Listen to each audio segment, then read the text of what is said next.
आज के सत्संग में आप सभी का बहुत बहुत स्वागत है। प्यारे सज्जनों, आज के सत्संग में हम जानेंगे कि देवी देवताओं की पूजा करने से क्या होता है। क्या ब्रह्मा विष्णु महेश की भक्ति करने से मोक्ष मिल सकता है? मोक्ष की प्राप्ति कैसे होती है? क्या कोई संत किसी को मोक्ष की प्राप्ति करवा सकता है? मोक्ष देने की क्षमता किसमें है? मोक्ष प्राप्ति के लिए क्या करना चाहिए? किसकी शरण में जाना चाहिए? मोक्ष क्या होता है? मोक्ष में व्यक्ति कैसा अनुभव करता है? मोक्ष की प्राप्ति किसे होती है? ऐसा कौन सा उपाय है जिससे व्यक्ति को मोक्ष मिल सकता है? प्यारे सज्जनों, यदि आप हमारे इस चैनल पर नए हैं तो इस चैनल को सब्सक्राइब जरूर कर लें। अगर आप हमें कुछ डोनेशन देना चाहते हैं तो स्क्रीन पर आपको QR कोड दिखाई दे रहा होगा, इसे आप स्कैन कर सकते हैं और धन की सेवा कर सकते हैं। प्यारे सज्जनों, श्रीमद् भागवत गीता के अनुसार जो जिस देवी देवता भूत प्रेत यक्ष आदि की पूजा करता है वो उसी को प्राप्त होता है। ब्रह्म को जानने वाला ब्रह्म को प्राप्त करता है। भगवान श्री कृष्ण की उपासना करने वाले को गोलोक में वास मिलता है। भगवान विष्णु की उपासना करने वाले को वैकुंठ में वास मिलता है।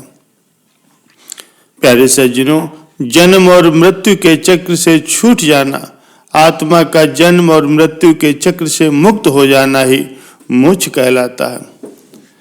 आत्मा की अज्ञान का संपूर्णतया नष्ट हो जाना ही मोक्ष है। सर्व दुखों से मुक्ति, जन्म मरण से मुक्ति ही मोक्ष है। मोक्ष यानी शाश्वत सुख, सुख और दुख से परे की सच्चिदानंद अवस्था। आत्मज्ञानी सदा मोक्ष में रहता है और आत्म अज्ञानी बंधन में। मोक्ष में व्यक्ति समस्त विकारों से छूट जाता है, सभी दुखों से परे हो जाता है। मोक्ष में व्यक्ति देह भाव से ऊपर उठ करके आत्म भाव में स्थित हो जाता है। प्यारे सज्जनों, जिसका मोक्ष घटित होता है वो जीवन मुक्त की अवस्था में पहुंच जाता है। वो हर समय सहज ही शून्य स्थिति में साक्षी भाव में रहने लगता है। उसके भीतर का कर्तापन छूट करके उसमें साक्षी भाव आ जाता है। मोक्ष के लिए जरूरी है उस नश्वर ईश्वर का ज्ञान होना, अपनी आत्मा का ज्ञान होना। मोक्ष के लिए जरूरी है कर्म के सिद्धांत का ज्ञान होना। प्यारे सज्जनों, जब इस काया के द्वारा मन और वचन से घटित हुए समस्त पुराने कर्म बंधन मनुष्य के द्वारा भोग करके समाप्त हो जाते हैं और फिर उसे कोई भी नए कर्म बंधन नहीं बांधते, तब व्यक्ति मोक्ष में चला जाता है। आत्मा तो सदा से ही मुक्त है, बस उसके ऊपर एक अज्ञान का आवरण चढ़ा होता है और आत्मा के ऊपर चढ़ा हुआ वो अज्ञान का आवरण ही उसके बंधन का कारण होता है। आत्मा के ऊपर का चढ़ा हुआ अज्ञान का आवरण जब संत सद्गुरु की कृपा से उनके नाम दीक्षा से हट जाता है, तब आत्मा अपने मूल स्वभाव में जाग जाती। अज्ञान का आवरण हट जाने के बाद आत्मा अपने मूल अर्थात आत्म स्वरूप में आत्म भाव में स्थित हो जाती है और मुक्ति को प्राप्त कर लेती है। प्यारे सज्जनों, इतिहास में राजा पीपा की कथा आती है। राजा पीपा गिरनौर नामक एक नगर में एक राजपूत राजा थे। उनकी 3 रानियां थीं। मुख्य रानी का नाम सीता था।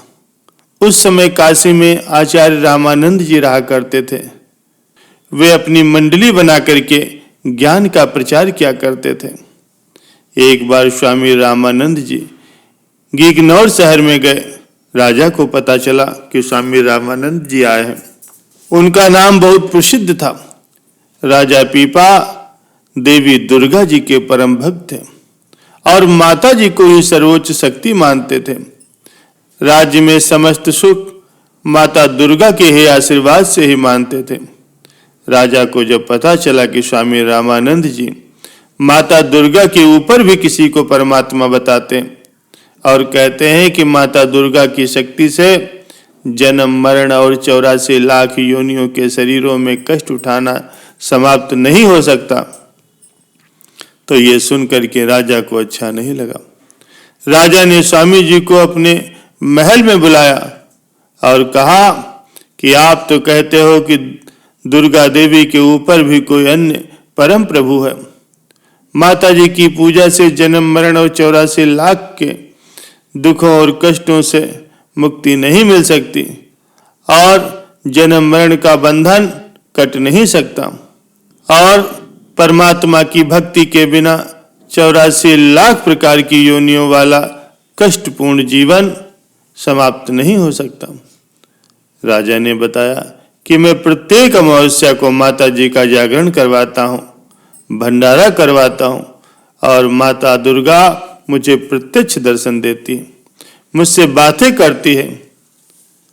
तो स्वामी रामानंद जी ने कहा, हे राजन, आप माता जी से ही इस बात को स्पष्ट कर लेना, हम 6 महीने के पश्चात फिर आएंगे, तब आपसे भी मिलेंगे। और इतना कह करके स्वामी जी चले गए। अगली अमावस्या को राजा ने जागरण करवाया। माता जी ने उसे दर्शन दिए। राजा ने प्रश्न किया, है माता, आप मेरा जन्म मरण और 84 लाख योनियों के कष्टों को समाप्त कर दें। तो देवी दुर्गा जी ने कहा, है राजन, तेरे राज्य में अगर सुख की कमी है तो सुख मांग ले, अपने राज्य का विस्तार मांग ले, वो मैं सब कुछ कर दूंगी, लेकिन जन्म मरण और 84 लाख वाला कष्ट समाप्त करना मेरे बस की बात नहीं। ये कह करके माता अंतर्ध्यान हो गई।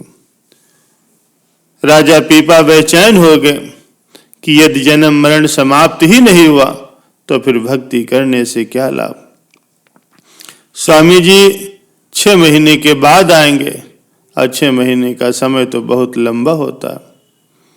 राजा पीपा हाथी पर सवार होकर के स्वामी रामानंद जी से मिलने के लिए काशी उनके आश्रम में गए। द्वारपालों से कहा कि स्वामी जी से कहो कि राजा पीपा मिलने आया।